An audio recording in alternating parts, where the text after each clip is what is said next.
This episode is brought to you by Odd Moe's Pizza in Canby. Handmade awesome pizza plus craft beer, wine, and cider delivered. Order today at 503-263-8444 or visit them online at oddmoes.com.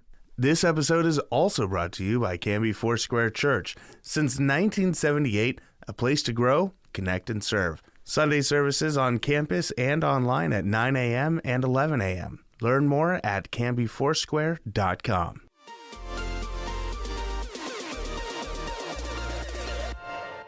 Welcome to Now Hear This Canby, your source for news. The threat of a possible teacher strike was avoided this week. There's a new, irresistibly cute creature winning over fans, and its name is Scootaloo. Sports. It's like Lucy in the football. You want to kick a field goal, but they take it away from you. We had to learn how to win. Goal can't be in the last second of the game!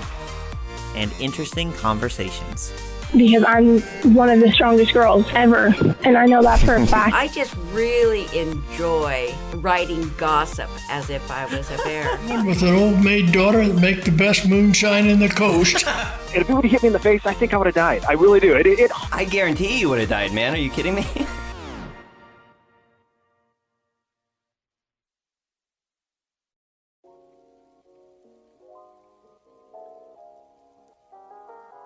Welcome to Now Hear This Canby podcast. Thanks for listening. I'm Tyler Clausen, and this is what's happening this week in our community. A Mulino teen has been ruled responsible in a November 2021 crash on South Mulino Road, which claimed the life of 16-year-old Canby resident Matthew Dewar, after 4 days of trial in Clackamas County Juvenile Court. Ryan Anthony Keller, 18, was found guilty by Clackamas County Judge Colleen F. Gilmartin on charges of second-degree manslaughter, criminally negligent homicide, and reckless driving. Keller turned 18 last July, but was not a minor on November 19, 2021, when he attempted to pass another vehicle on Mulino Road near South Blundell Road and struck Dewar's Volkswagen sedan head-on in a no-passing zone. Dewar died at the scene, while his brothers, 12 and 10 at the time, sustained minor injuries. Keller, whose vehicle flipped onto its side following the collision, fractured several vertebrae and sustained other injuries. The collision occurred just before 7:30 a.m. Dewar and two of his younger brothers were on their way to Country Christian School in Molalla. Keller was headed in the opposite direction, bound for Canby High School. Evidence from the airbag control module inside Keller's vehicle indicated he was driving at 75 miles per hour at the time of impact, and that he did not touch his brakes in the 5 seconds immediately preceding the crash. Traffic and collision experts at the trial estimated Dewar was traveling at about 36 miles per hour based on security camera footage of the incident. The speed limit in the area is 55 miles an hour, though witnesses, including Keller himself, acknowledged that the weather conditions that morning called for lower speeds in accordance with Oregon's basic rule. Keller took stand Friday afternoon on the third day of trial. He maintained that he has no memory of the collision or of attempting to pass, and in police interviews following the incident and on the stand at trial, he expressed disbelief at his own actions that morning. I don't believe I would have tried to pass because I saw oncoming headlights, and I know that it's not a smart thing to do, Keller said during his cross-examination Friday by Deputy District Attorney Eric Berzin. Asked by Berzin his reaction the first time he saw the video from the scene, in which he clearly moves into the oncoming lane to initiate the pass before slamming into Dewar's car, Keller said, "I could only describe it as shock. I couldn't believe the video showed what it showed." Keller had a spirited defense led by former state and federal prosecutor Amanda Marshall, now in private practice in Portland, who attempted to poke holes in the county's investigation and defend the reasonableness of her client's actions, given the conditions, setting, and behavior of the other drivers. In her lengthy closing statement Monday, she argued the state had failed to meet the high burden of proving her client's actions were reckless to the point of representing a gross deviation from the behavior of a reasonable person in the same situation. But Gilmartin disagreed, making much of the fact that Keller recalled seeing the oncoming headlights of Dewar's vehicle and recognized the danger, and that the defense's own expert had testified he felt there had been enough time for Keller to slow down and re-enter his lane before the collision. This court finds that a reasonable person would have followed the rules of the road and the safe driving requirements of the Oregon Driver Manual, Gilmartin said at her bench ruling. I do find that Ryan Keller understood the risk of passing under those conditions, including the risk of a head-on collision that could cause a fatality. The risk was undeniable, and there is no justification. Keller's disposition, the juvenile system's equivalent of sentencing, was set for May 11th. He has been confined to house arrest at his parents' home in Mulino since the November 2021 incident. Under state law, Keller's maximum punishment would be committed to the custody of the Oregon Youth Authority until the age of 25.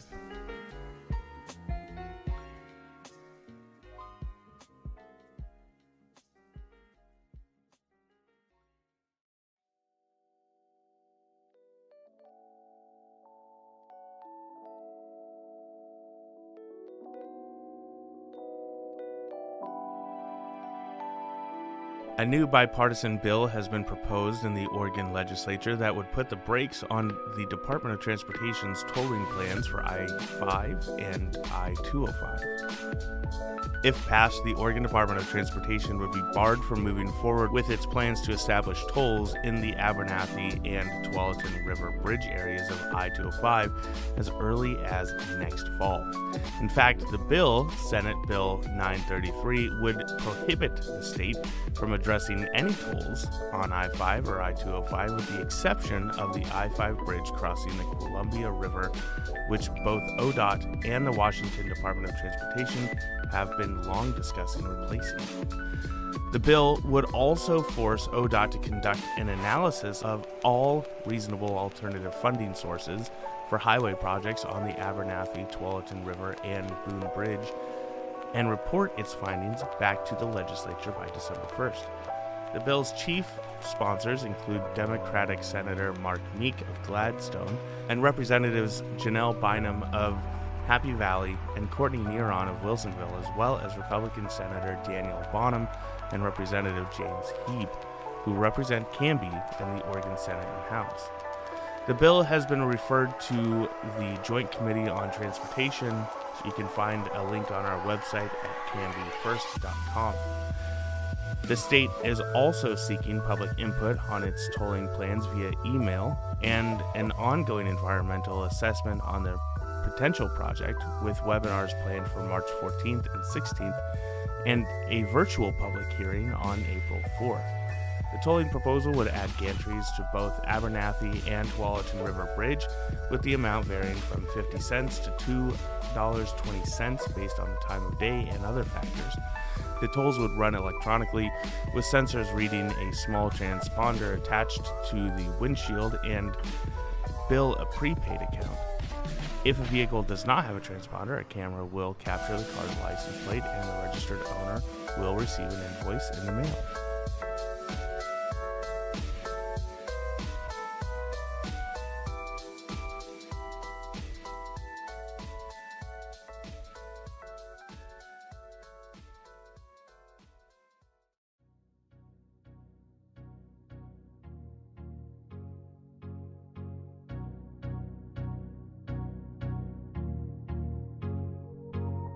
The Wild Hair Music Festival was an unforgettable experience for the sellout and near sellout crowds in attendance at last year's iteration at the Clackamas County Fairgrounds in Canby.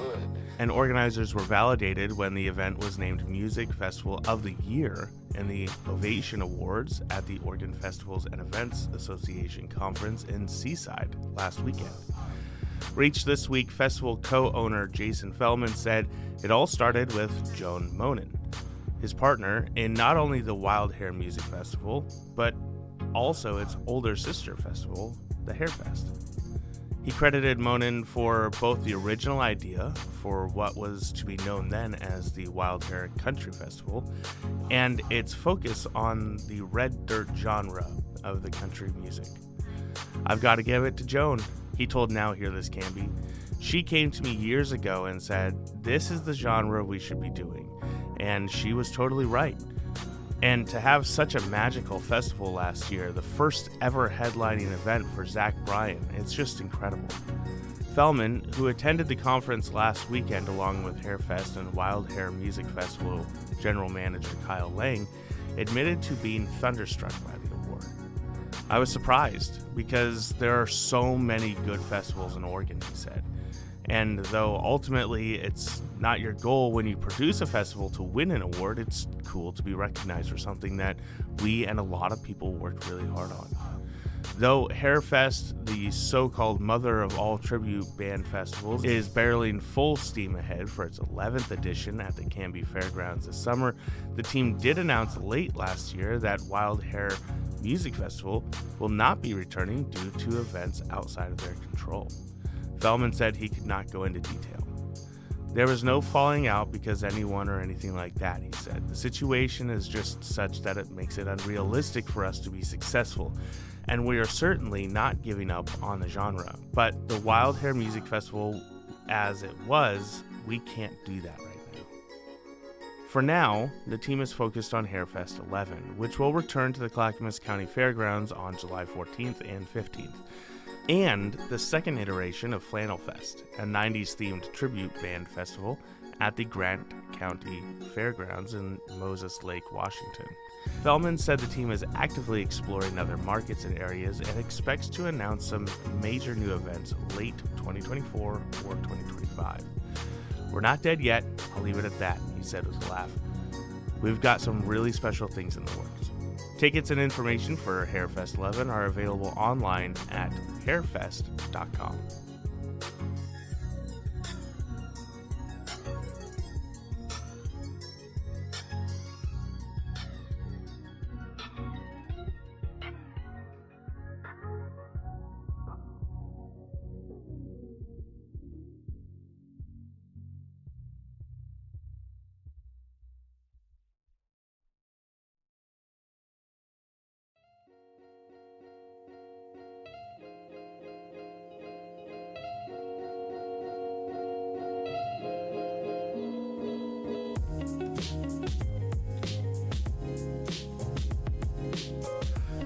The Willamette Valley Big Band will present its spring concert in Canby next month. Swingin' in Spring kicks off at 6:30 p.m. Thursday, April 13th at Canby United Methodist Church.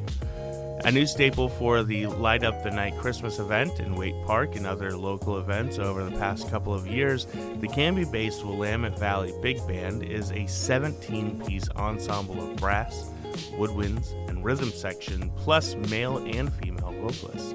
The band came together thanks in part to the efforts of Nate Clarazio, a musician and big band era enthusiast from Happy Valley who dreamed of putting together an ensemble and recapturing some of the post-World War II spirit of joy and enthusiasm in the wake of the COVID-19 pandemic.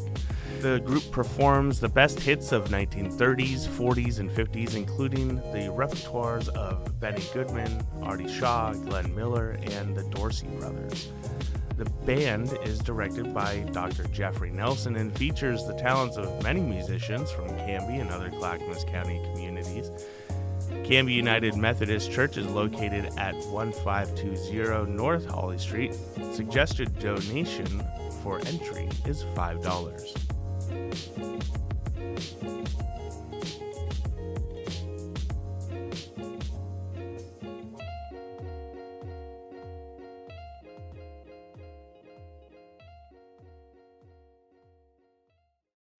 Cougar Country Hometown Sports Coverage is brought to you by Reif & Hunsaker PC. When you need an attorney, turn to the firm Canby has trusted for over 50 years. Call them today at 503-266-3456. For the latest sports news, follow us on Twitter at Cougar Country and Instagram, Cougar Country Pod. The Canby Cougar dancers are rounding into top form at just the right time as the talented team of athletes prepares to strut their stuff at the OSAA Dance and Drill State Championships this week at the Salem Pavilion. The Cougs wrapped up their regular season at the Road to State competition at West Lynn High School Saturday, March 4th, winning first in both the traditional and show divisions and improving their team scores in both events. Senior Marissa Van Hose also finished in the top 10 in advanced drill down. The team is led by head coach Jen Chaffee, choreographer James Healy, and assistant coach Jenna Jernstorm. Thank you to our amazing prop parents, food parents, hair and makeup help, costume help, and the best cheer section ever, the team said on the Facebook post. We couldn't do what we love without your support.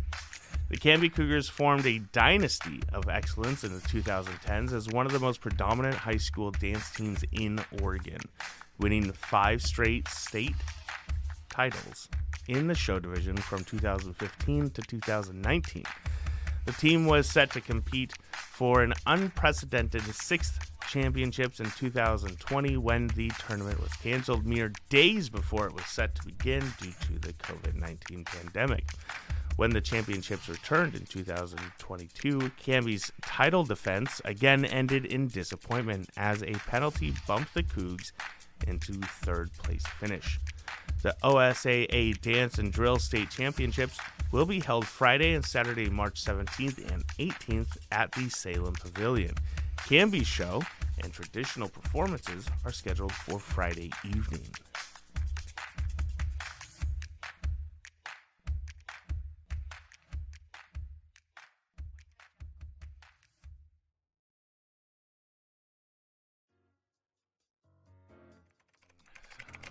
Okay, let's see.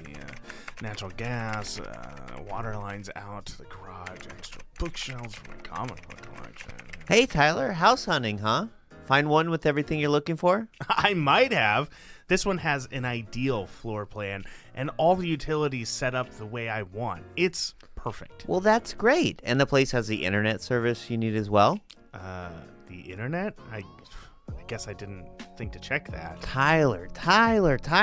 Internet is an important utility just like electricity and water. Before you decide on a home, it's always a good idea to make sure it has access to quality, high-speed internet. Okay, but how do I do that? I don't have the time to call around to different providers and see what they offer. Hey, ain't nobody got time for that. All you need is the new Fiber Homes extension for Zillow. It's a simple plug-in for your internet browser that automatically tells you if any real estate listing has a fiber connection and who the provider is. That way, you know even before you schedule a walkthrough if the property supports super fast and reliable speeds.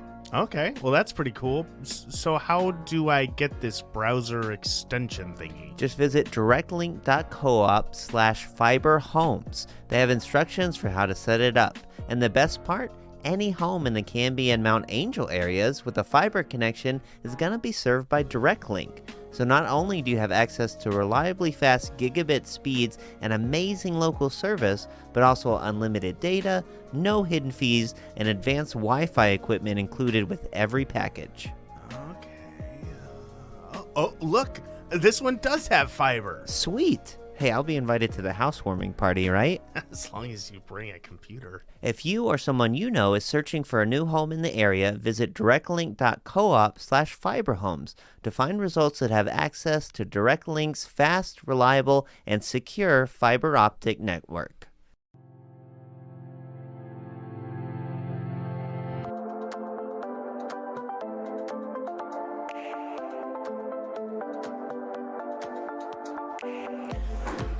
All right. Well, we are excited to be welcoming back Martin Lackner. He is a Marine veteran and still currently outgoing commander of the VFW Post for Canby and Aurora 6057, is it? Yeah, that's correct. Yeah. So how are you, Martin? I'm doing fantastic. Awesome.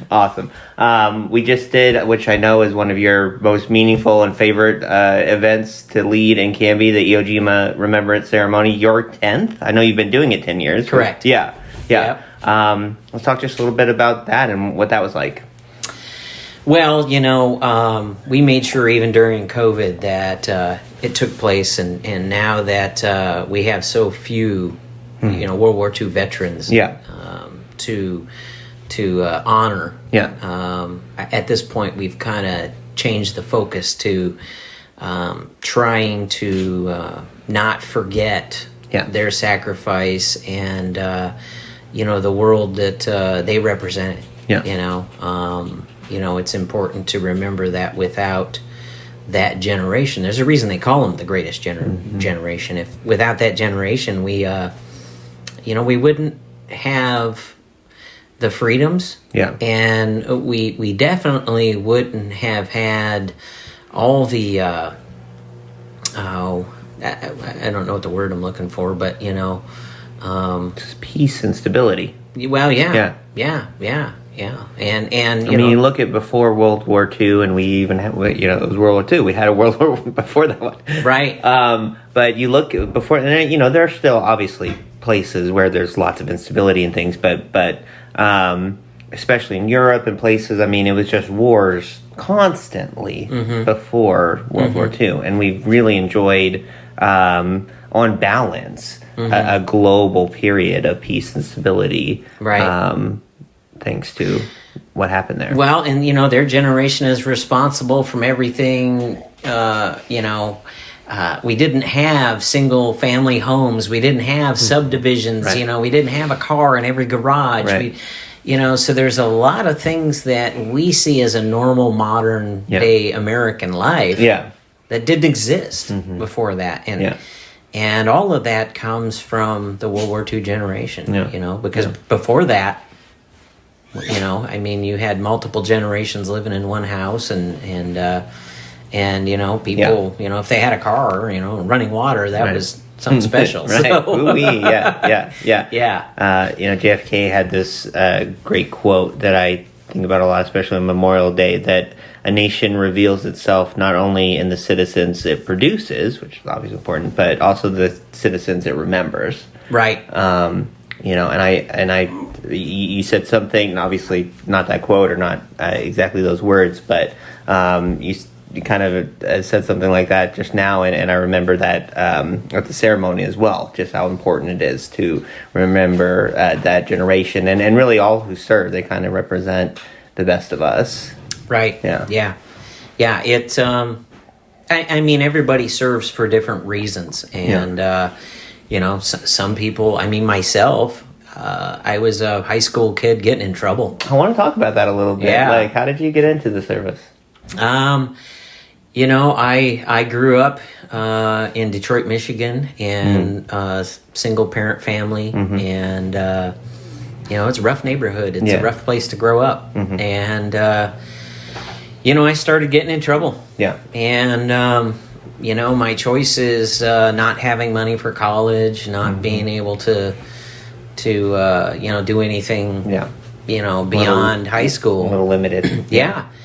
And, I said, well, I've got to do something. Yeah. And my father, my uncles were Marines, and my grandfather was World War II Navy. And did your father serve in Vietnam? Yeah. Yeah. And, my father was one of those Vietnam vets who, while he came back in body, he never came back in his mind. Yeah. So, he was gone by the time I was 12. You knew him before Vietnam? No. Okay. Yeah. No. But so I needed to do something. Yeah. And the Marines obviously, I dug the uniform. Who wouldn't? And I knew if I could do that, I could do anything. Yeah. So that's what I did. You were a pilot? No, air crew. Air crew, excuse me. Yeah. Okay. No, pilots are officers. Okay. And, you got to go to college for that. Okay. So, yeah. Okay. No, I was actually, I was air crew only during the Gulf War. Okay. So it was You were ground-based, or were you in the planes? No, I was an engineer. Okay. With Marine Wing Support Squadron. Gotcha. And what we did was built runways, and we had built a portable runway just outside of Khafji, which was right on the Kuwait Saudi Arabian border. And those runways were made of like big aluminum Legos, literally. You know, we just snapped them all together and made landing pads and all that. By hand or use heavy machinery? No, or? by hand. Yeah. They're light aluminum corrugated pieces. Yeah.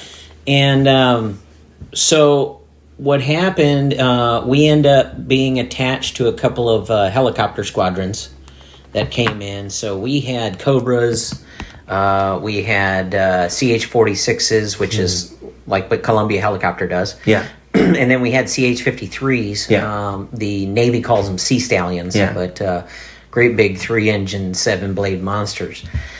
So when the Air War started, they were shorthanded, and once we had completed the task of building the runways and landing pads, some of us were tasked with training to be door gunners, and so that's what became of me and 5 other guys from my unit.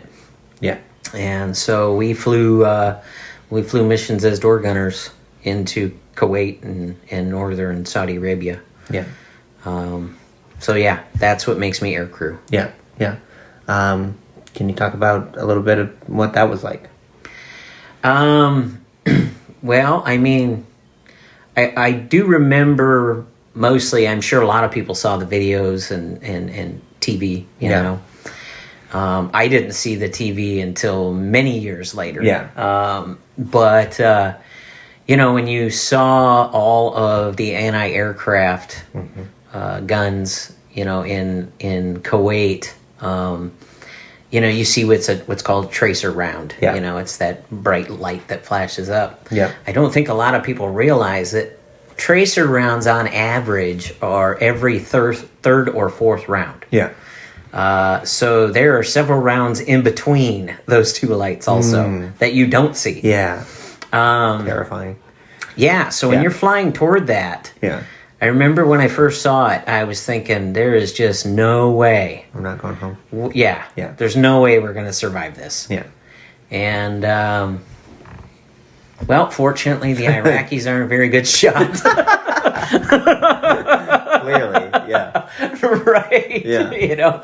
I think that maybe, who knows? Was it, I can't tell you this, the Air Force Warthogs really love those A-10s, because they... pretty tough. Oh, yeah. Pretty rugged. Yeah. Oh, yeah. Well, and they had more range than we do. Yeah. They're faster than we did. Yeah. So, a lot of times, we would just call out the position from where we were at, and then they would come in and take care of it. So, if it wasn't for them and the F-111s, that was the first stealth fighter, and the first time that plane seen combat. Yeah. And I remember the first time seeing one fly. Yeah. And it, when I first saw it in the daylight. Yeah. Flying. Yeah. I thought, well, there's where all the UFO stories come from. Yeah, all makes sense. It moved like a giant bat. Yeah. I mean, it's incredible. Yeah, absolutely. Yeah. It moved in ways you didn't think an airplane could. Yeah. So when did you go in? When did you get out? When were you in Gulf? So I enlisted in 1989, in the fall of 89, and I had a little bit of a delayed entry. Yeah. So, I had a couple of weeks before I went to boot camp. Yeah. I was 17, so my mom had to sign, but considering the trouble I was getting into, that was... Happy to do it. Right. It was a foregone Where do I sign? Pretty much, yeah. So I actually didn't turn 18 until I was actually finished with boot camp. And... you were one of the youngest guys there? Oh, yeah. Yeah. Oh, yeah, by a long shot. And so I can't remember if I was in Marine combat training at the time. Yeah, no, I think I turned 18 when I got to engineer school. Okay. because that was 30 days. I took 10 days leave, so, just kind of doing the math. Mm-hmm. But, so, funny story, I finished my engineer school, and it was December, let's see here, December 1st or November 30th. I remember I didn't go home for Thanksgiving. Yeah. And so I got assigned to Marine Corps Air Station Cherry Point, and which was just up the road from Camp Lejeune, 30 miles away. Okay. All right, so I had just been assigned to Marine Corps Air Station Cherry Point, which is 30 miles away from Camp Lejeune. So I packed up my stuff and headed to the base, checked in, they gave me a room, and literally told me, don't even bother to unpack. Yeah. And, we'd heard some rumblings, but, you never know until it's Desert Storm hadn't officially started. Desert Shield. Or Desert Shield. Hadn't officially started either. I don't remember exactly if there were already troops on the ground or not. But, so at any rate, about a week later, you know what, boarded a plane at Cherry Point. We went up to New York. I believe it's JFK Airport. Does that sound right, in New York? Yep. They actually locked down the airport because we're all carrying loaded weapons. Yeah. M16s. Yeah. We boarded a Pan Am flight, and we flew from JFK over to, let's see, I got to get this right. I don't remember if it was Madrid or Rome, but anyway, one of them. Yeah. Must have been refueling or something like that. We spent a day there. They let us roam around, which was kind of neat. Yeah.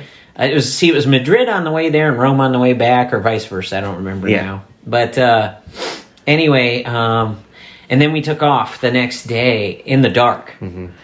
And so we landed that 747 in the dark. Yeah. And I'm looking around. I'm like, I don't see any lights outside the window. I don't see anything that you would expect from an airport. Where am I? Yeah. Right. Yeah. We get off the plane, and, when we get off the plane, it's one of those trucks that drives up, with a staircase on it. Yeah. And I realize we literally landed that, and I say we, whoever the pilot was, landed that 747 on the desert. Yeah. What they had been doing is putting down tar or oil or whatever and compacting the sand. Yeah. And made a runway to land a 747. Wow. Wish I had a camera. Yeah, that's to see a 747 parked in the middle of a desert. Yeah. But that's how it was done. Yeah. And we were there so early. We're engineers. We were there so early. That's nothing was built because we weren't there yet. Yeah. So we built a base at Al Jabbar. Yeah. And then we moved north. And when was that? When? Yeah. Well, immediately upon getting there, I don't think it took us more than maybe 10 days or something. So, but when did you get there? Early December 10th. Oh, 1990. Still late 89. No, 90. 90. Okay. Yeah, December 10th, 1990. Okay. And then I think we were there 2 weeks. Yeah, because then we moved up to Tennessee, and in Tennessee, I remember it was Christmas. Yeah. So we set up a big mess hall, and Tennessee had a port. No, that was Al Jabbar. Trying to remember.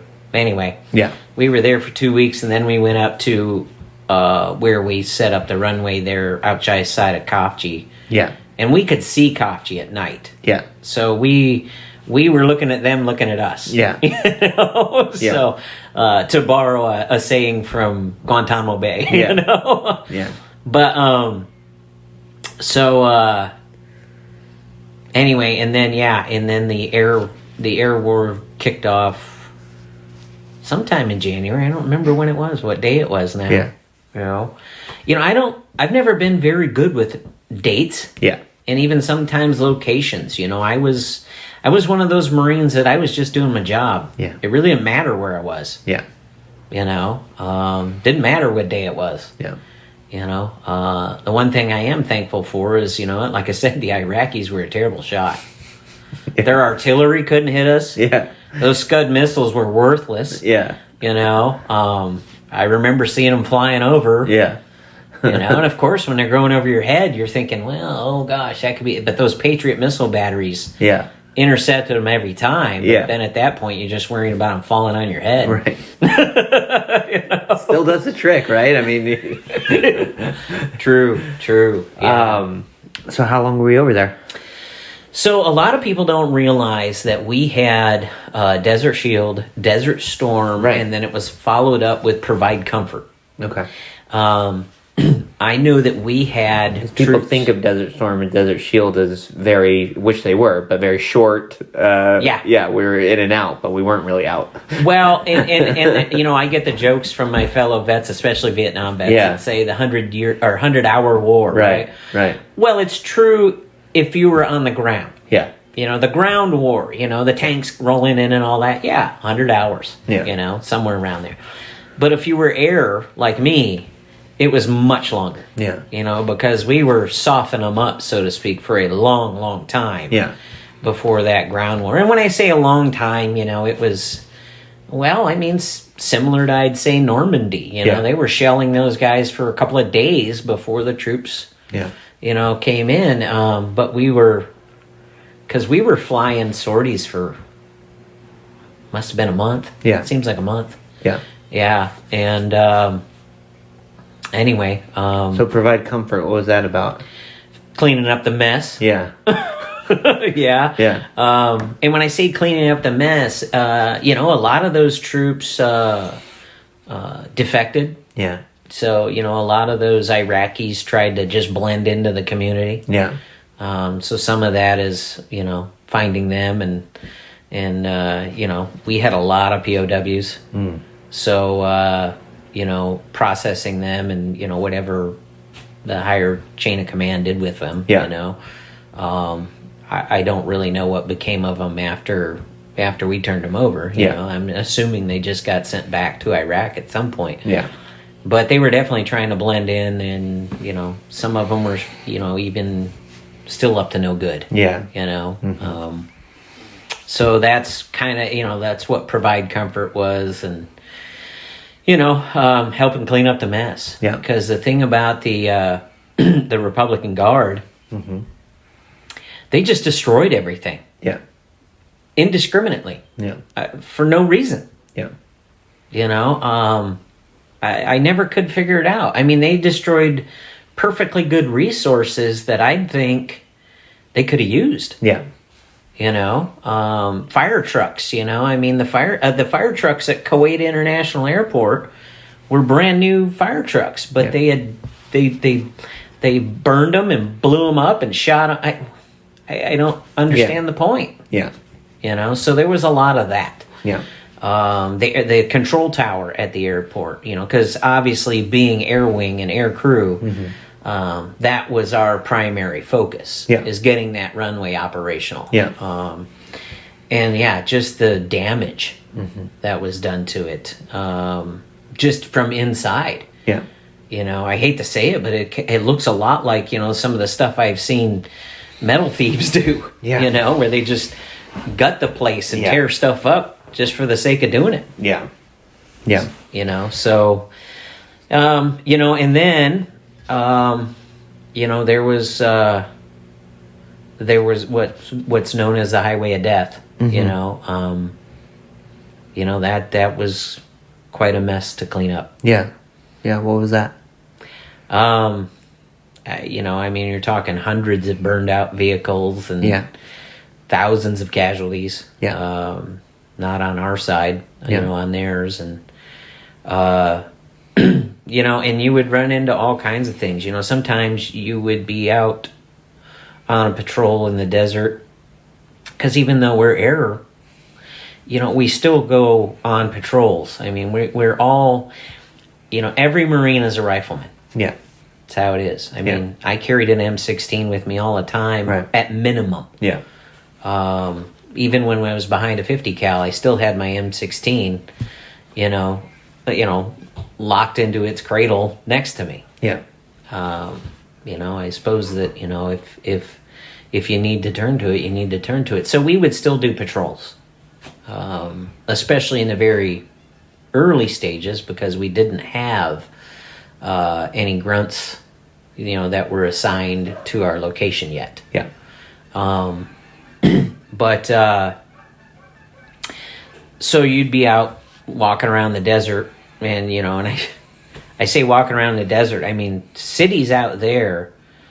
It's literally like it's a city, and then the city just ends, and it's a desert. Yeah.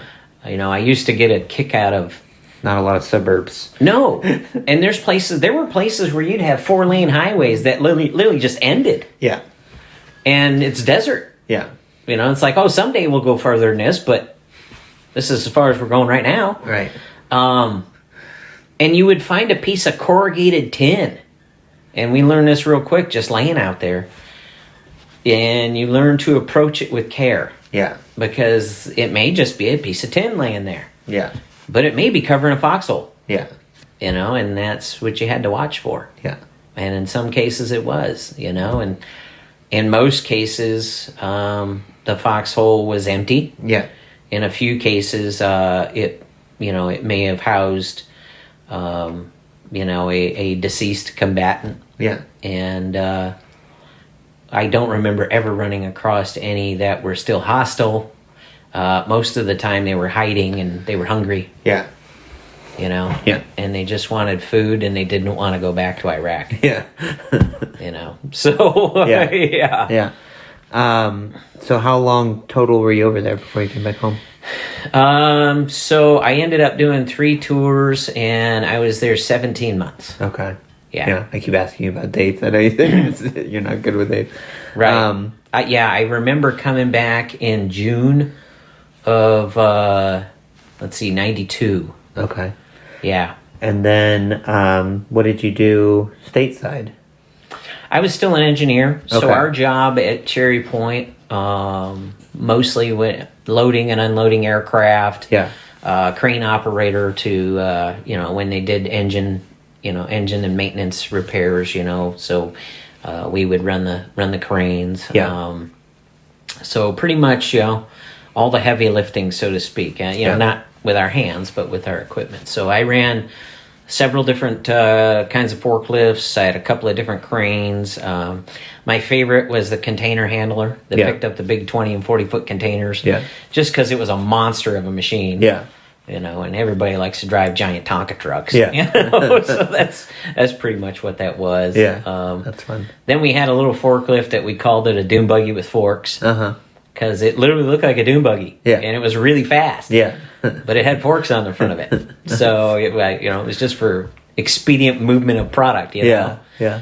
And then we had another one that was funny. We called it the Benzo with a bucket. Uh-huh. And it was a Mercedes-Benz Unimog. Uh-huh. But it was converted for our use, and it had a bucket on the front of it, and it had a backhoe that folded up on the back of it. A bucket like a tractor? Yeah. Yeah. Yeah, on the front of it. Wow. Little 4-wheel drive Unimog. Yeah. Those were cool. Yeah. Those were really cool. I enjoyed those very much.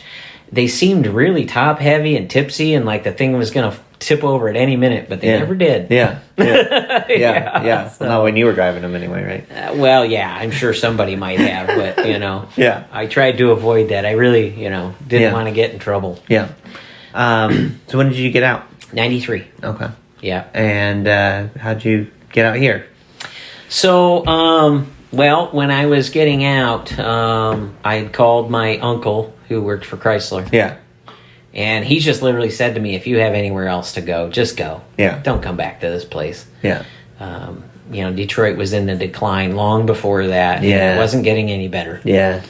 So I had a good friend that I served with, my best friend. And he said, hey, we'll put you up. And, over in Kuwait as well? Yeah. Yeah. Yeah. Yeah. We'll put you up if you want to come out. And they lived in Longview, Washington. So I said, yeah, sure, why not? Yeah. So him and I loaded my truck because we were getting out within like a week of each other. Yeah. He got out first, and then he waited an extra week for me, and then loaded the truck and drove all the way across the country in 3 days. Yeah. And by that time, my mother had moved out here too. Okay. So she was down in Corvallis. But anyway, so that's how I got out here. Yeah. Yeah.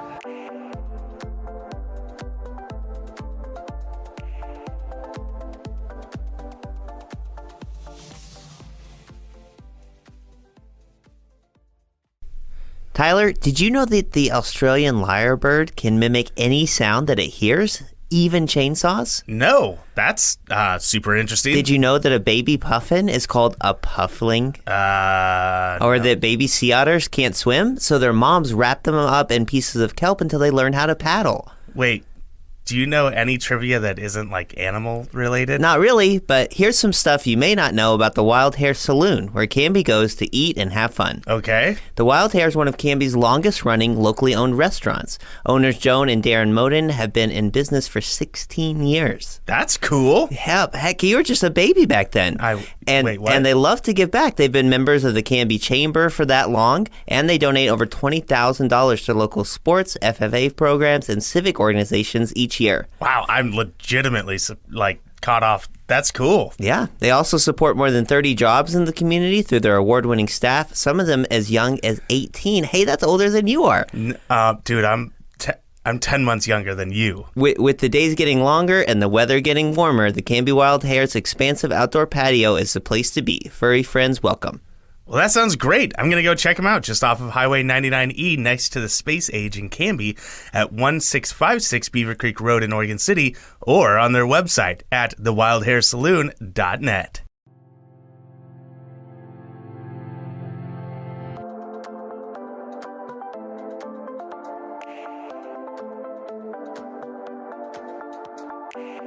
You talk pretty comfortably, and I know you do it on purpose, for a reason, about PTSD and what you've dealt with. I just this past week read a study and a statistic, and I mean, how could they possibly know, right? But it estimated that something around 30% of veterans suffering from undiagnosed PTSD. I mean, how do you know, right? It's Right. not diagnosed, but does that sound at all right to you? I mean, do you think that a lot of veterans, maybe even they don't realize that that's something that they could use some help with? I think that's a tricky one because diagnosed usually, to me that says that requires a doctor, right? A mental health professional, right, to say, hey, they put their check mark, their sign on it. I know a lot of veterans that know they have it, yeah, that haven't been officially diagnosed, yeah, and there's a stigma that comes with it, yeah, and I think that's why. What is the stigma? Well, I think that there's a couple of things. One, and I know this from my own personal experience, there's things like red flag laws and things like that. Guys don't want to be put in a position where they feel like they're under a microscope, where they're being watched, because the truth is that triggers you. Yeah. And so they don't want to be in that position. They don't want to be in a position where they feel like some part of their freedom, their liberty, is threatened because of something they did to protect our country. Right. I like to say, look, you trained me to do this. Right. You trained me to be this, and now all of a sudden I'm a threat. Yeah. That doesn't seem right. Yeah. Yeah. I did what you trained me to do. I did what you taught me. Yeah. I used the skills you gave me. Yeah. I did my job, and now you consider me a threat. A bad guy. Yeah. Yeah. So a lot of guys won't do anything about it. They won't say anything about it. Unfortunately, it's a double-edged sword. Yeah. Because if you don't get the treatment, inevitably, usually, you end up caught up in that system anyway. Self-fulfilling, yeah. Exactly. Yeah. So it's a fine line to walk. Yeah. But I think that's 30%. Yeah. Yeah. I would say. But I think the undiagnosed part is because there's a fear of being diagnosed. Yeah. And there shouldn't be. Yeah. There shouldn't be. But I walked around that way for 20 years. Yeah. The reason I asked that question, I want to ask you more as well.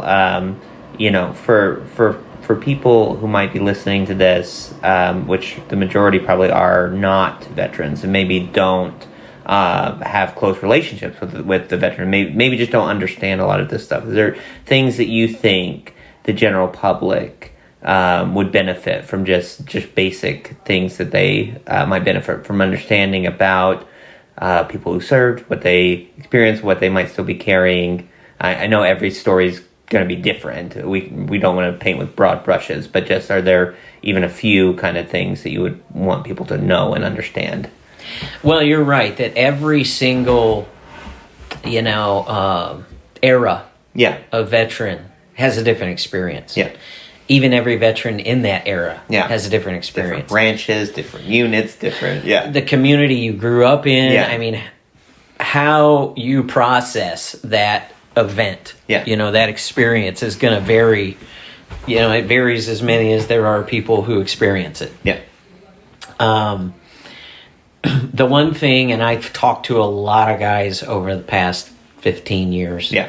And, we even have a small group of us that have a chat group, a text group. Cool. That, whenever one of us has something to share, whether it be good, bad, supportive, or needing help, it's on there. Yeah. And somebody responds within minutes. Yeah. But the one thing that I see that is consistent is that we see the world a different way. Mm-hmm. Everything in your life becomes a mission. Mm-hmm. This needs to be done. Yeah. And you do it. Yeah. It doesn't matter how you feel about it, much to the chagrin of my own family. Yeah. It doesn't matter whether you agree with it. It doesn't matter, it has to be done. Yeah. You have a job to do, so you do it. Yeah. And then there's what I'd say the downside of that. The downside is that everything becomes a potential threat. Yeah. You're always looking over your shoulder, sounds, that didn't sound right. Yeah. That didn't look right. It's hard to turn that off. Yeah. That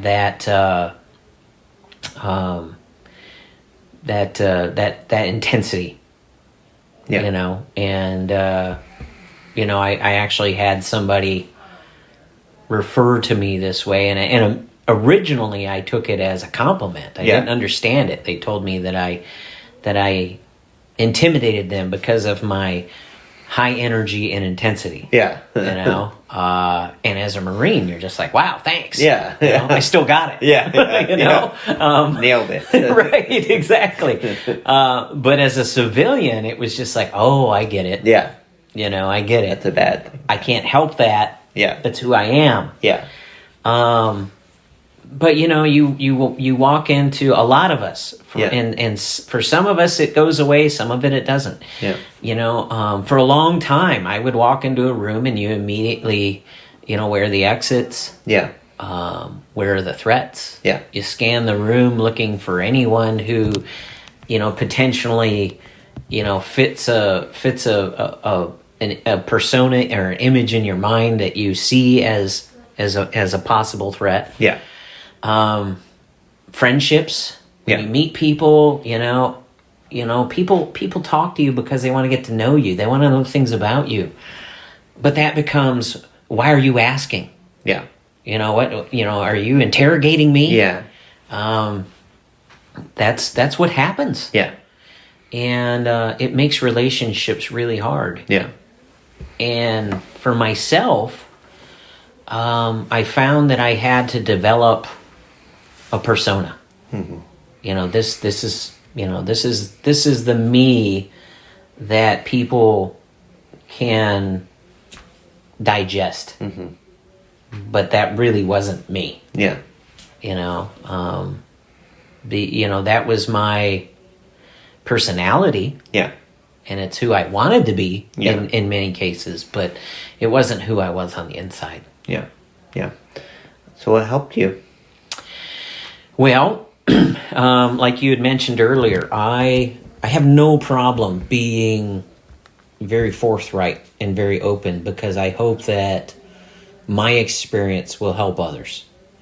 And after 18 years with my wife, I had what we call events. Mm-hmm. And I had an event that, wasn't particularly, I wasn't a very abusive person per se. Mm-hmm. I just was, and I mean, the definition of abuse is huge. Yeah. I just wasn't very kind, would be a good way to put it. Mm-hmm. I was very critical and tended to just, be irritated a lot, but it came to the point where she had enough, and I couldn't figure it out. Yeah. I didn't understand what went wrong. Yeah. And I think the shock to my system finally enabled, like, the light bulb went on. And when the bulb went on, for some reason, I was just able to relive that event that had inspired that reaction. And when I did, I was ashamed of who I was, but I wasn't aware of who I was. Yeah. And so I just did a deep dive, Mm-hmm. and I started reading everything I could and listening to everything I could, talking to everyone I could. And one of my fellow vets recommended a book called The Body Keeps the Score. Mm-hmm. And I highly recommend that book to anyone who has experienced any kind of trauma. Yeah. Because it does cover all of it. Yeah. But specifically in there, it had mentioned a study done on veterans. It had specifically mentioned the Marine Corps and how the Marine Corps intentionally retrains the Marines of Marines. Yeah. Which is true. Yeah. There's a reason that, we're all the same, in many ways. And in that, it mentioned neurofeedback. And so I started reading about that. And it out of 14 veterans that they had done the procedure on, 13 of the 14 were what they referred to as cured, which I now realize, it's cured is not like getting over the flu. Yeah. Cured means that you have learned to live with it. Mm-hmm. Like one of my therapy sessions, I learned you learn to dance with the devil and lead. Mm-hmm. And that's what it comes down to. You learn to lead. Yeah. So after many, many sessions of neurofeedback, it was life-changing. Yeah. A little bit of medication, of course, because there obviously is a physical connection to PTSD. But and then of course, I'll have a therapist and a support group the rest of my life. Yeah. That's just how it is. But I learned to live with it. Yeah. It's awesome. And not let it control me. Yeah. And I wish I can explain. It was like, the sky was always gray and one day it was blue. Yeah. And I'd never seen it blue before. Yeah. Yeah. That's awesome. Yeah. Yeah. Very cool. Well, last thing I want to ask you about, Martin, is now that you are leaving the VA, the VFW, but stepping down from doing the more heavy load of leadership that you have been doing, there was a reason for that, and you're on to a next big adventure, which is really exciting. So tell us about that. Well, so I had an opportunity to purchase a business a little over a year ago. Yeah. I've always been a big fan of Mopar muscle cars. You know, growing up in a Mopar family in Detroit, Michigan, and everybody worked there. It was just part of my DNA. Yeah. And so I actually purchased the estate of one of my friends that was into those cars, and purchased some of his business and just started building on it. Yeah. And it took off. And I think the reason it took off is I am now, because I got my PTSD under control, I am now able to interact with people on a level I never could have before. Yeah. And I found myself recognizing there was a point where I would have withdrawn or retreated. Yeah. Because I was getting too much attention, or too many people, or people were getting too close to me. Yeah. And I was able to breach that barrier. Yeah. Which was exciting. Yeah. And so the business has continued to grow. And it's just getting bigger and bigger by the day, and I'm enjoying it because, they say if you do what you love, you never work a day in your life. Right. And it's true. Yeah. Yeah, I mean, I come in, I'm sore, and, my knees hurt and whatever else, but you know what? Yeah. I had an awesome day. Yeah. My family helps me out. My family and I experience a life that we never knew before. Yeah. Which is awesome. Yeah. And then I decided, because I turned 50 years old, I used to race cars a long time ago, and my wife asked me to give it up for a little bit because we had little kids. Yeah, little cars. We had little kids, and naturally she'd get concerned. Yeah. You're out there racing a car. You know? So I did that for a long time, but now our youngest is a teenager, and all the rest have flown the coop. Yep. So I decided I'm gonna build a new race car, and I'm just gonna go all out. Yeah. So that's what I've done. Yeah. And so we're building a newer Dodge Challenger. We're hoping to be competitive in the Street Outlaws No Prep Kings series. Yeah. And then, because it's close to my heart, we'll be traveling throughout the country. So I reached out to the Veterans PTSD Project. Yeah. And I offered to campaign for that charity. Yeah. And so we're going to be supporting the charity by putting it on the car. Yeah. And all free of charge to them. Yeah. Awesome. Because I really want to get the word out. Yeah. And I plan to use this as a platform to, see, who I can help. Yeah. Who I can share my story with, and hopefully it will help someone. I don't see myself as an inspiration or anything. Coming from where I come from and what I've gone through. Yeah. I don't. When somebody calls me an inspiration or whatever, whatever.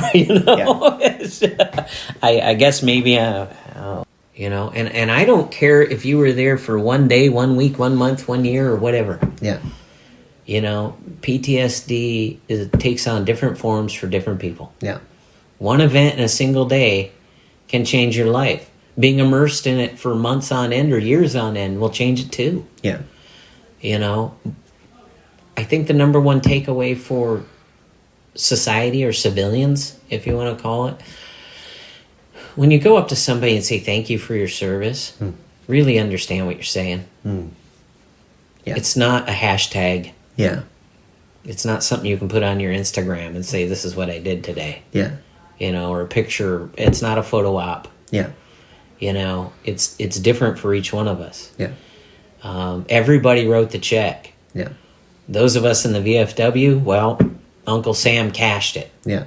Not everybody's gets cashed, and that doesn't matter. Yeah. Some people just operated in a high-stress environment, whether it was in combat or not. Yeah. But really take the time to understand that veterans don't see the world the same way you do. Yeah. And so when you say thank you for your service, understand that. Yeah. Understand what you are thanking them for. Yeah. That their entire life will never be the same as yours. Yeah. And they won't see the world the same as you. Yeah. And that's okay. Yeah. Because it was necessary. Yeah. That's a great message. Thank you for saying that. Well, I've always tried to. Yeah. I realize it makes me vulnerable. Yeah. To be. Yeah. Absolutely. A mascot, a figurehead, a hood ornament, whatever you want to call it. Yeah. I like mascot. No. And I mean, the first guy through the door usually gets shot. But hey, I mean, hopefully it's Iraq. Right.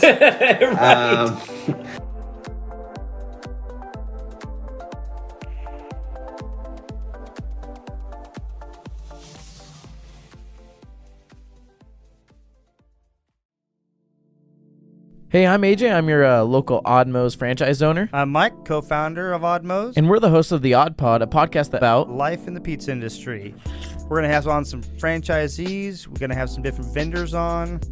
We're going to get a snapshot of what goes on behind the scenes in the pizza world. Don't forget to tell them about the sports. There's sports. And the crazy wacky pizza that we have every Wednesday that we create. And we also have a special guest every week as well. And I'm Gage, Odd Pod's senior sports analyst. Gage, who gave you that title? Me. Oh boy. Find us on Spotify and Apple Music and the Podbean.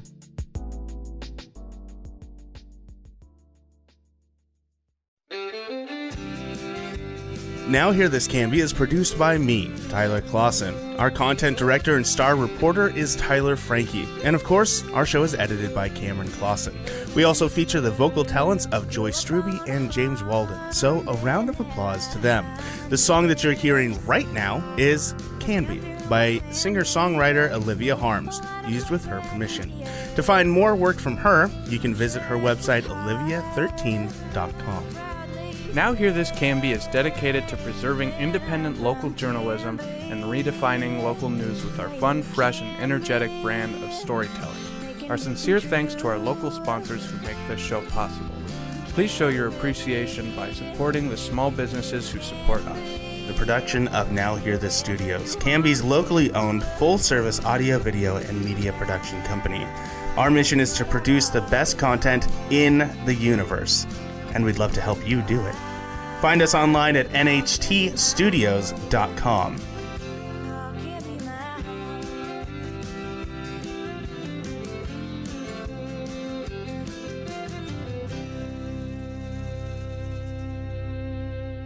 I will take a motion to adjourn. I just moved it. I didn't even ask for it, though.